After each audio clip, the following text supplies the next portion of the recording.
예, 안녕하십니까. 자, 오늘은 또 적천수를 강의하는 날입니다. 성경장이에요. 참 쭉 계속 나옵니다. 지난번에 잠깐 말씀드렸다시피 이 성경장이 나오면서부터 제가 이제 성리학과 명리학에 대해서 접목을 시키려고 한다 라고 생각을 하고 논문에서도 이제 그렇게 얘기를 했습니다. 그 이유가 있어요. 격국론에서는 이런 성정장이 없습니다. 성진의를 다루는 그런 것이 없는데 이 적천수에서는 성질을 얘기합니다. 그런 그 사람 성질 가지고 뭐 사주를 보는 거냐? 그렇진 않겠죠. 그러나 있다라는 것은 이 적천수에서 나옵니다. 그 이유가 있습니다. 격국론은요 어디에서 근거를 뒀냐면요 연애자평을 많이 근거를 하셨어요. 연애자평이 사실은 제일 고서죠. 제일 일서예요. 이것이 이제 송나라 때 나왔고요. 그리고 명나라 때 무엇이 나왔냐면 명리종정이 나왔어요. 장남이 썼죠. 종정인가요? 일단 그래요. 이게 명나라 때예요. 그리고 이제 이거 두 번째라고 했죠. 그리고 세 번째가 이제 자평지인전입니다. 이 자평지인전은 그런데 이 명리정정은 이 연애자평에 거의 이제 저걸 이었어요. 그 대신 여기서는 병양용신이라는 아주 새로운 이론을 썼죠. 사주에서 병신이 없으면 병신과 약신이 없으면 안 된다. 그러니까 그 병신을 죽여줄 때 약신이 들어왔을 때 그 사주가 발복을 한다라는 이 명리정정의 이론이에요. 물론 신살도 있고 있죠. 그건 제껴놓고 저는 이제 거꾸로 자평진저 이렇게 돼 있는데 네 번째가 이제 적천수죠. 저는 거꾸로 공부를 했다고 해도 과언은 아니에요. 적천수 천미를 공부하다가 이 자평진저를 들여다보게 됐고요. 이제 이 자평진저를 보면 사실 이제 이걸 보다가 연애자평을 좀 봤어요. 연애자평에서 과연 뭔 소리를 하는가 봤더니 연애자평은요 주로 뭐냐면 격국론과요 신살론, 신살론이 위주로 돼 있어요. 이국, 격국과 이국, 다른 국. 그것은 이제 이국이래. 신살과 이국을 있는 일은 다를 이자예요.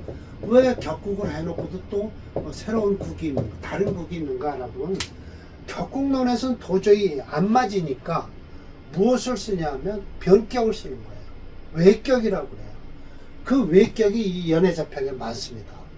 시간에서 무슨 뭐가 있다고 해서 시상일이 뭔격 하면서 잡아서 그래서 이 사람이 출세를 했다. 아무리 격국론으로 해서 맞춰지지 않으니까 그런 거예요. 그러면 연애자평엔 중화론이 없는가? 라면 조금 있어요. 그 넓은 범위에서 조금 있습니다. 연애자평을 통째로다가 번역을 해서 석사 논문을 따신 이 송구종 선생이라고 계세요. 이렇게 두꺼워요. 이걸 연애자평을 통째로 다 해석을 하셔서 석사를 따셨어요. 이 연애자평이 이 속에 다 들었습니다. 우리 저 원광대학교 석사 과정에서 송구종 선생님이라고 저하고 이제 석사 논문, 석사 동기셔요. 이분이 연애자평 완역을 하셔갖고 5년도에 연애자평 번역 연구라고 해서 석사 논문을 따셨죠. 석사 논문은요, 번역도 가능합니다. 번역도 가능하고요. 박사 논문은 이제 번역은 안 됩니다. 연구 논문으로 해야 되니까요. 그래서 제가 심심하면 이걸 격국론을 번역한 거를 보게 됐죠. 이와 마찬가지로 어느 책이 무엇이 중요한가는 텍스트가 있습니다. 그렇죠. 기본. 연해자평은 격국론과 신살론이 주로 있고 이국이 있고 중화는 조금 뒤에 있더라. 명리정정은 신살론과 이 격국론이 있으면서 뭐가 새롭게 들어갔냐면 병약용신이 새로 들어갔다 라는 거예요. 장남 선생에서. 자평진전은 연해자평에 이어서 격국론만 떡 띄어서 하신 거예요. 그러면서 신살이나 이국은 보지 말라고 하셨어요. 누가? 심효첨 선생이요. 그런데 자평진전 평주에는 그 평주는 누가 했냐면 설화호가 했거든요. 근데 저 뒤에다 잡격에다 넣어놨어요. 이국이나 새로운 게 아니죠. 격국론에선 취급하지 말라는 게 저 뒤편에 나와 있습니다. 이 적천수는 오로지 중화입니다. 이 연해자평에 조금 일부분이 있던 걸 끌고 온 겁니다. 역사적으로 제가 설명을 드릴게요. 그래서 저는 이걸 공부하다가 깎으로 올라가고 있는 중이에요. 심심한 연해자평도 우리 송부정 선생이 번역해 놓은 걸 보고 있죠. 그래서 지금 명리학의 역사를 좀 설명을 드린 이유가 성종장이 왜 격국론에 억불론에서 나와야 되냐라고 하는데 이 성종장은요, 성종장이 아니라 적천수 이론은요, 성리학에서 명리학으로 넘어오는 단계예요. 제가 명리학에서 끌어왔다라는 거 이야기를 더 자신있게 못하는 이유가 있습니다. 이건 제 변명인데요. 명리학으로다가 공부하면요, 유학을 한 사람들이 우리를 무시를 해요. 제가 한국번역원에 가서 원광대학교 석사과정에서 한문 공부를 그 나이 먹어서 왜 들어왔냐? 그때 시험 봐서 들어갔어요. 야간으로. 전 이 정말 명리학을 공부하러 더 공부하기 위해서 한문을 더 알기 위해서 들어왔습니다. 그랬더니 우습게 알아요. 우리 명리학을 공부하는 사람을. 그래서 끼워주질 않아요. 유학 자체에서 유학하는 사람들이요. 무시를 해요. 그래서 제가 참 좀 서름도 좀 받은 것도 생각나고 그러네요. 괜히 그 소리를 해갖고 안타깝죠. 명리학이 그때는 최고인 줄 알았어요. 석사과정에서. 근데 그게 아니더라고요. 두뇌들은 우리 이 명리학 학문을 우습게 하더라고요. 그래요.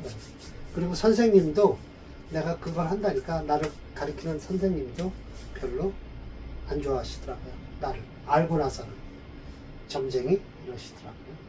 점쟁이 아닙니다. 우리는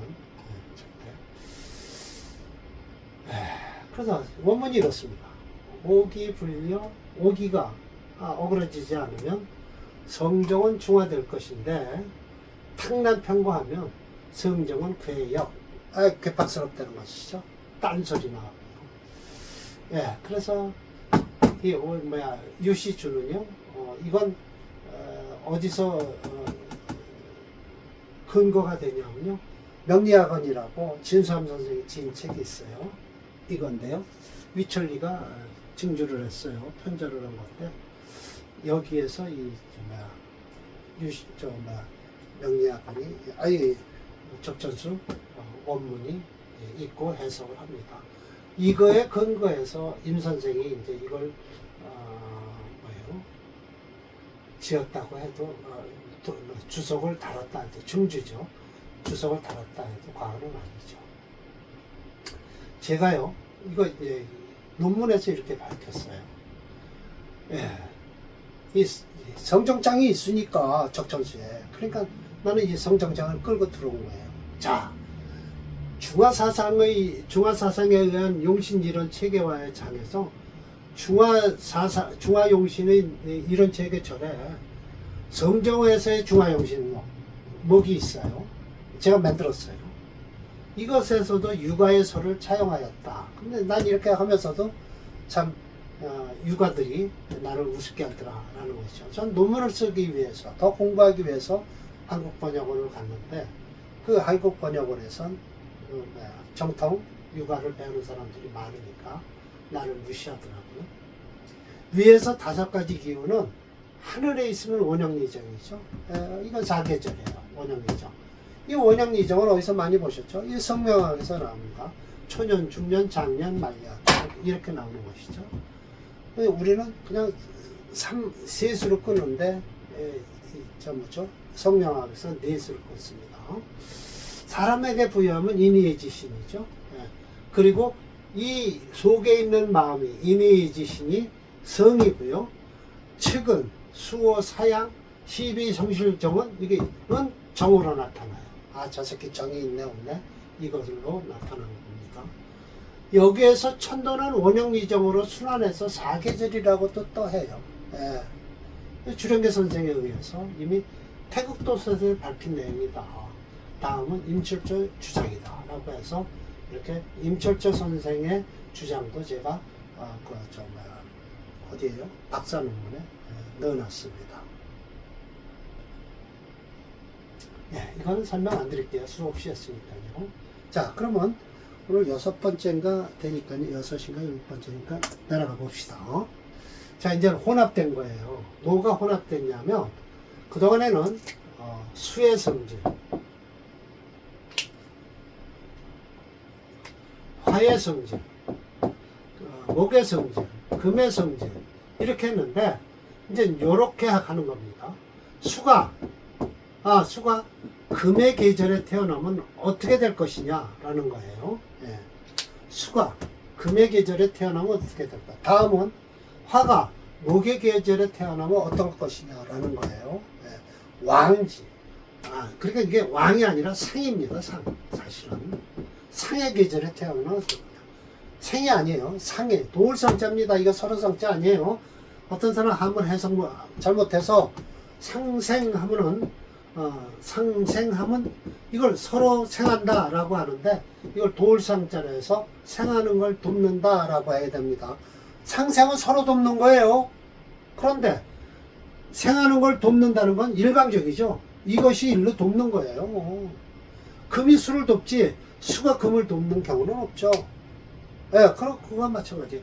이건 도울상자지 서로상자가 아니에요. 뜻이 읽는 거는 상으로 같이 읽어요. 근데 뜻은 뜻이 상자가 도울상자가 있다라는 거예요. 재상이라고 그러지 않습니까? 재상은 뭐예요? 임금을 돕는 걸 재상이라고 그러잖아요. 자, 이것도 보세요. 최요라고 해서 이게 최요가 뭘까라고 하면요. 고집스럽다는 뜻이에요. 요게 가장 고집스럽다라는 거예요. 근데 고집스러운 건데 어떻게 고집이 스러우냐면 이건 어린아이가 잡고 있는 거예요. 이렇게 되면 어린아이가 고집스러우면 이거 일리가 있습니까? 일리 없어요. 이건 해결할 수 있는 방법은 뭐예요? 사탕. 그렇지 않으면 호랭이 왔다 그랬지. 호랭이 왔다 그러지 않으면 망태 할아버지 왔다 그래. 이 고집을 꺾습니다. 이렇게 고집스러운 애들.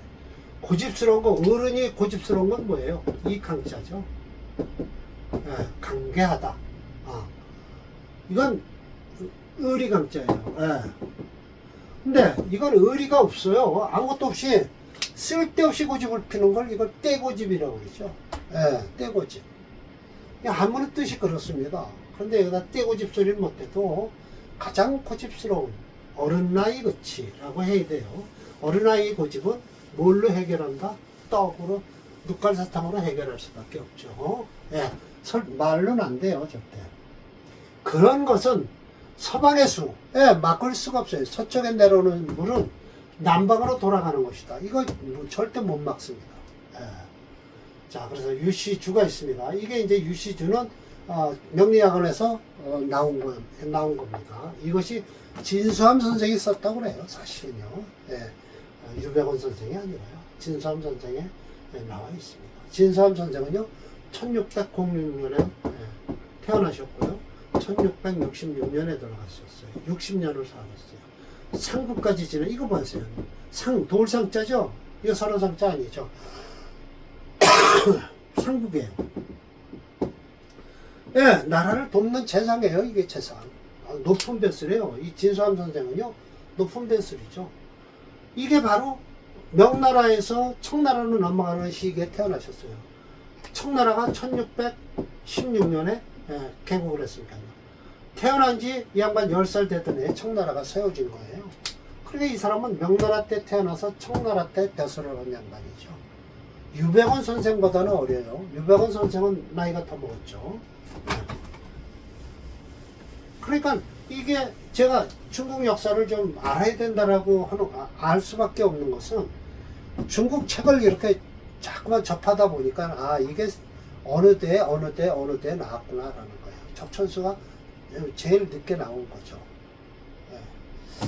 자 봅시다. 그래서 이게 그러니까 청나라 초에 나온 겁니다. 예. 초예요. 명나라 때 이게 명나라 때 나오고요. 경널이라는 분이 쳤다고 그랬는데 그건 근거는 없습니다만 이건 이거는 청입니다. 청초. 그리고 짐수환 선생은 청나라 중기. 그리고 설하고나 원수사는 청나라 말기. 예, 그렇게 됩니다. 서방지수는 발언이 가장 길다. 아, 그렇죠. 서청의 수는요. 예. 그러니까 샘물이 한강의 근원은 저기 어디 강원도 어느 산이라고 그러잖아요. 기세가 최왕, 가장 왕한데 어떻게 보면 토의 제지나 목의 납치 요게 무자가 어디까지 걸리냐면 요거에 걸리는 겁니다. 요렇게 예. 토로서 막지 않으면 목으로서 받아들이지 않으면 이 무자가 이렇게까지 다 걸리는 거예요. 해석을 할 때. 그러면 마치 뭐가 가냐면 막지 못하거나 받아들이지 못하면 호탕지세 예, 그냥 막 철철철철 흘러내리는 거예요.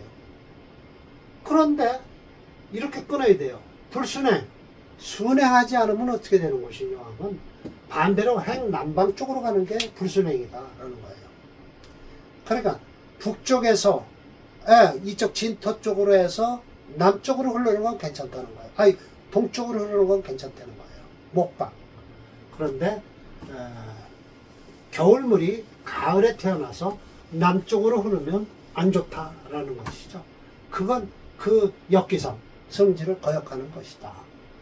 비라고 해서 제가 왜 빨간 글씨를 해놨냐면 호라고 해서 비호라고 하면 해석을 어떻게 하냐면 그렇지 않겠는가 라고 해서 서리법입니다. 그러면 그렇지 않겠는가 라고 한 것은 왜 그럴까요? 듣는 사람의 대답을 어떻게 예 라고 나오게끔 만드는 겁니다. 방법이요. 자 봅시다. 그러면 뭐라 그래? 강요라고 하는 건 어린아이처럼 강제로 떼쓰는 것은 난제 어렵지 않겠는가? 제약하기 어렵지 않겠는가? 어린아이가 떼쓰는 건 말리기가 어렵지 않겠는가? 라는 소리예요. 그러면 뭐예요? 그렇습니다 라고 대답을 해주죠. 예, 그 참 어렵습니다 라고 하는 거예요. 임시와 했습니다. 이제 이게 청나라 중기에 나온 겁니다. 서방지수는 발언 권리입니다. 이게 이제 임시가 이렇게 얘기를 했지만 원수산 씨가 이걸 찬집을 한 겁니다. 청나라 후기예요. 아마 원수산 씨하고 설하고 씨하고 같은 데입니다. 원수산 씨는 적천수 탐원인가요? 그걸 줬죠. 명리탐원. 명리탐원이네요. 여기 있네요. 예, 그러네요. 원수산 씨가 줬습니다. 명리탐원. 그래서 저는 대만에서 나온 책은 중화서국에 가서 다 구해다 놨습니다. 예. 그래서 발언 권륜인데 그 세가 호탕해서 불가하랴 막을 수가 없다. 역시 가순기성, 가순기성. 예, 그래야만 옳다. 그러는 거예요. 그 성질을 순하게 해야만 옳다. 용목, 목을 써서 이 낙지, 그것을 받아들인 즉, 직접 있죠. 지지성이라고 해서 성질이 지혜로운 성질이죠. 수가 지혜로운 성질입니다. 행우, 인, 목으로 가니까 인이죠. 지혜가 인으로 가는 것이다 라는 거예요. 목으로 받아들여서. 만약 용토, 토를 써서 제지, 그걸 눌러주면 그렇게 해서 부득기정, 만약 눌러만 줘서 댐이 막아지기만 하면 되는데 그 댐을 못 막으면 오히려 반대로 충분지와 그냥 막을 수가 그러니까 막는 걸 거역한다는 뜻이죠. 충분 근심이 있다라는 거예요. 중국에 사천의 그 무슨 댐을 막았죠. 그네들 참 무식하면서도 참 무모한 짓을 하면서도 참 놀랄 만한 결과를 냅니다. 그 성질 역시 거역이 되니 강요 이곳에 어린아이 모양 때를 쓴다. 그래서 기후환랑, 그래서 남쪽으로 그걸 돌리면 충격지세, 화와 물과 싸움이 일어나는 거예요. 운한지정, 지정, 이거 막는 거예요. 숫도를 더 막으려고 해도 어려운 것인데, 강요 이상, 어린아이만 떼 쓰는 게 이상스럽다. 오로지 모두 없다. 인예, 인과 어진과 예의가 하나도 없는 것이다 라고 하시네요. 맞습니다. 제가 슬슬 이 성정장을 보고서 제가 참 슬픈 일이 있어서 그렇습니다. 사주학을 공부한다고 그랬더니, 명리학을 공부한다고 그랬더니 성리학을 공부하는 사람들이 저를 무시하더라고요. 정통성리학입니다. 그네들은 어디 나왔을까요? 그럼 성균관대, 유교학 이런 데 나온 사람들입니다. 한문학 나온 사람들이 아니에요. 유교학. 자, 내리겠습니다.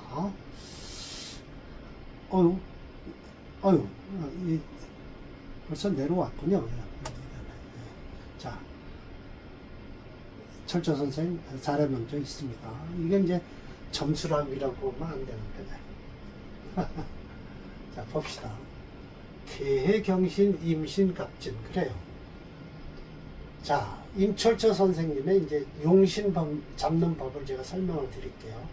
그동안 격국론과 같이 이렇게 얘기를 하면서 임철조 선생님의 용신 잡는 법을 참 저만 알았지, 이 강의를 제가 아는 것 같아요. 이거만 줄줄 외웠었는데, 제가 격국론을 공부하면서 정말 억불언에 대한 임 선생의 용신 잡는 법을 이제 서서히 여러분들한테 어떻게 얘기를 해야 되나 생각을 했어요. 임 선생은요, 사주 전체를 딱 보면서 무엇을 첫 번째 보냐면요, 일주를 봅니다. 일주를 보세요. 임신이론해서 벌써 일주 밑에 있는 것까지 보네요. 그렇지 않으면 이 신자 안 들어가도 돼요. 무슨 일주다라고부터 해요. 그리고 이 월로 갑니다. 근데 왜 임신까지 왔을까요? 같은 월이니까. 신신, 월과 같으니까. 임신월이 생화해, 해신월이래. 이 일주를 보고요, 지지를 살핍니다. 그런데 첫 번째 연부터 했는데 무조건 월이 우선입니다. 그런데 수가 있으니까 어떤 수 때문에 이게 금수로 수금으로 다 얘기한 겁니다. 해는 천문이고 신은 천골이다. 뭐 대골이라는 소리죠. 즉 천하의 입구다라는 거예요. 천하. 서방지수다. 서쪽의 물이죠. 그래서 발언이 최장하다. 그러니까 결국은 이래서 결국은 뭐라고 얘기를 하냐, 이런 데서 물상론이 나왔다라고 얘기를 할 수도 있어요. 사실은. 근데 너무 지나치게 물상론을 이제 사물에 비교하면 또 안 되는데요. 반가운 것은 시간에 간목이 있으면서 득진토다. 진토를 얻었죠. 신진수국을 하지만 진토에 뿌리를 내렸다는 뜻입니다. 통분양목한다는 거예요. 이 진토가요. 만약 진토가 없다면 통분을 못한다고 얘기하는 거예요. 왜? 물이 너무 많아갖고 뜬다는 소리죠. 조기납수, 이거 충분히 물을 받아줍니다. 용신이 결국은 뭐다? 목이다라는 거예요. 즉 지혜의 성질이 행, 어디로 가냐? 인, 위인, 어짐으로 간다는 거예요. 예 역시 준비되어 있다. 예는 몰라 하죠.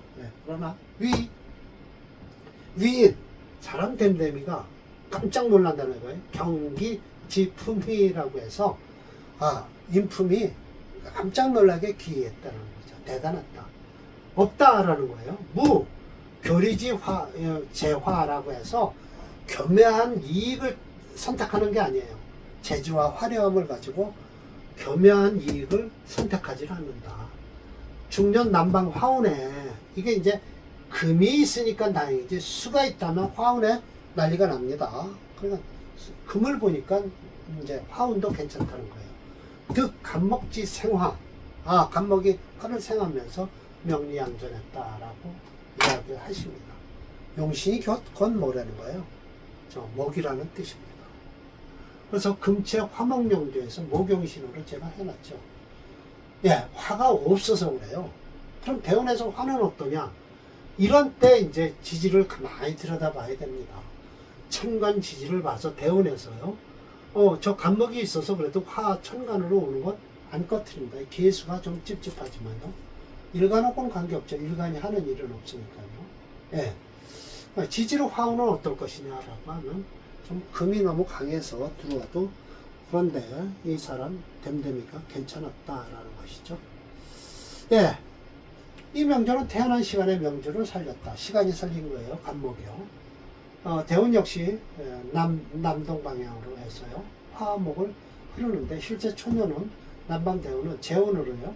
사주에 강한 인성을 건드려 불명했을 것이나 중년대운 진대운부터는 간목을 살려서 호명이 된 명주다. 요즘 같은 세상에 이 같은 명주가 공부할 시절에 괜히 화가 들어오면 좀 별로 안 좋죠. 예. 월지 신금, 일지의 신금에서 금이 강합니다.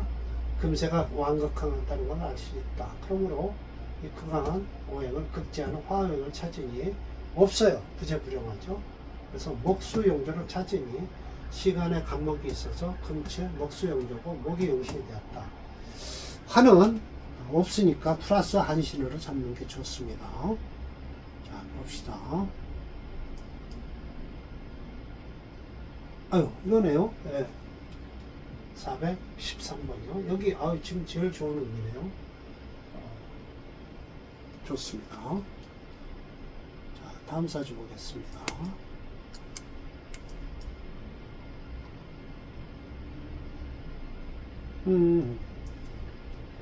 개해 경신, 임자 병호 해서 신해는 같아요. 예. 여기 앞에 사주와 이렇게 같네요. 그런데 앞에 사주는 뭐였었나요? 임신이었죠. 그리고 이 뒤에가 갑진이었죠. 예. 근데 이 사주는 자수가 있고요.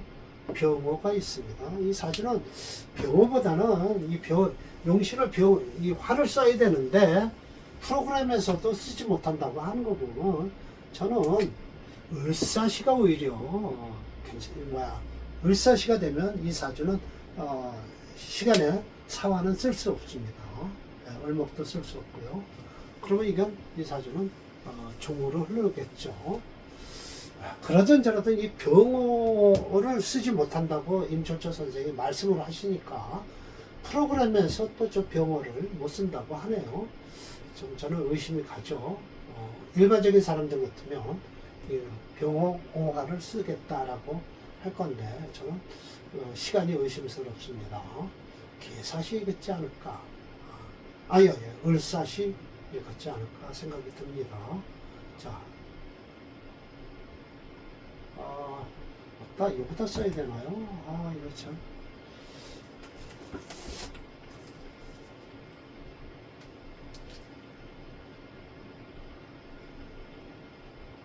이쯤 쓰게 있을까요? 개해, 경신. 앞에 사진하고 똑같습니다. 여기까지는요.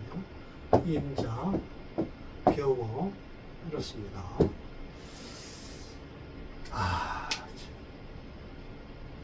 이 병호시를 못 쓴다고 하니까 참 안타깝죠? 네. 임자일원이라고 했어요. 이거 수가 강하다는 뜻을 말씀해요. 이거 보세요. 생호, 신월, 해년. 월부터 쳤죠? 네, 해년. 일간을 찾고요. 옆을 안 쳐다봅니다. 격국론에선 격을 찾고요. 천간을 올려다봅니다. 근데 어프론에선 그렇지 않습니다. 일간을 보고 월지로 내려오고 양옆을 쳐다보는 겁니다. 그냥 관법이 틀리죠. 격국론과 어프론의 차이는 그렇습니다. 일간을 보고 월간에서 양 옆에 있는 지지를 보는데, 격국론은 월지를 보고 천간을 보기 시작을 합니다. 천간 투출한가요? 네. 생후 신월 해년이다. 서방지수가 호탕하다. 이게 서방은 맞습니다.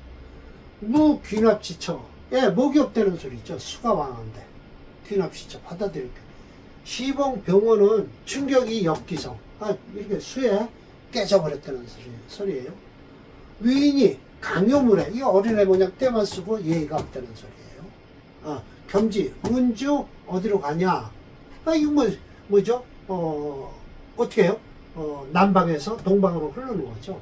용신을 못 잡으니까 문제라는 거죠. 지금 용신 소리를 안 하고 있어요, 이 사주가요. 네, 용신 소리를요. 물론 이 병어를 못 쓴다라고 하면 어떻게 될까요? 수체 수금영조예요. 그럼 이 사주가 반대로, 대운이 반대로 흘러야 되는 거예요. 네, 그러니 이게 참 그렇습니다. 그러니 운주가 남방 화토로 오르니까 가업이 파패무전, 네, 깨지고 사라지고 아무것도 없다. 지오운에 이거 보세요. 참 흉에도 이런 흉한 사람이 다른 사람의 철을 강제로 다 끌어당긴 거예요. 그러니까 겁탈을 한 거였죠. 이렇다니까요. 예, 이런 사람이 있어요. 그래갖고 피임구사 그 사람한테 구사 이때 매구자입니다. 때려주겠 맞을 짓을 했으니까요. 맞아서 죽었다는 소리예요. 예, 피임구사 남의 편에 겁탈해갖고 피임구사 그 사람한테 매 맞아 죽었다. 5년에 일반적으로 병화 위용 병화를 썼다면 운봉 화토가 아름다웠을 것인데 알지 못합니다. 금수는 동심이라 이게 참 가순이 불가역이라 순행이지 거역하면 안 된다. 모름지기 목운만 만났다면 생활 유정할 거예요. 목운이 오죠, 오기야. 여기 이거 목운. 그러나 이 병대운에 남의 부인 겁탈해 갖고 그 남편한테 매맞아 죽은 사주예요. 생활 유정했을 텐데, 그리고 가면 흉재, 흉함과 재앙은 면했을 텐데, 사람은 역시 예의도 있고 예의를 알았을 것인데 이 모군을 만나지 못하고 저 화운에 엉뚱한 짓을 한 거예요. 참 안 됐습니다. 참 옛날이나 지금이나 그러니까 강제로 강탈한 거예요. 남의 부인을.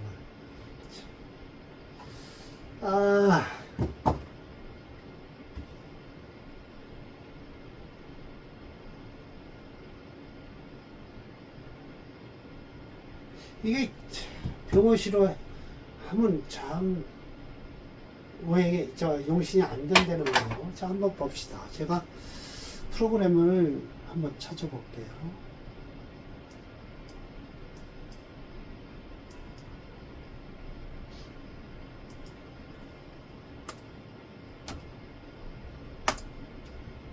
와, 못 쓰네요.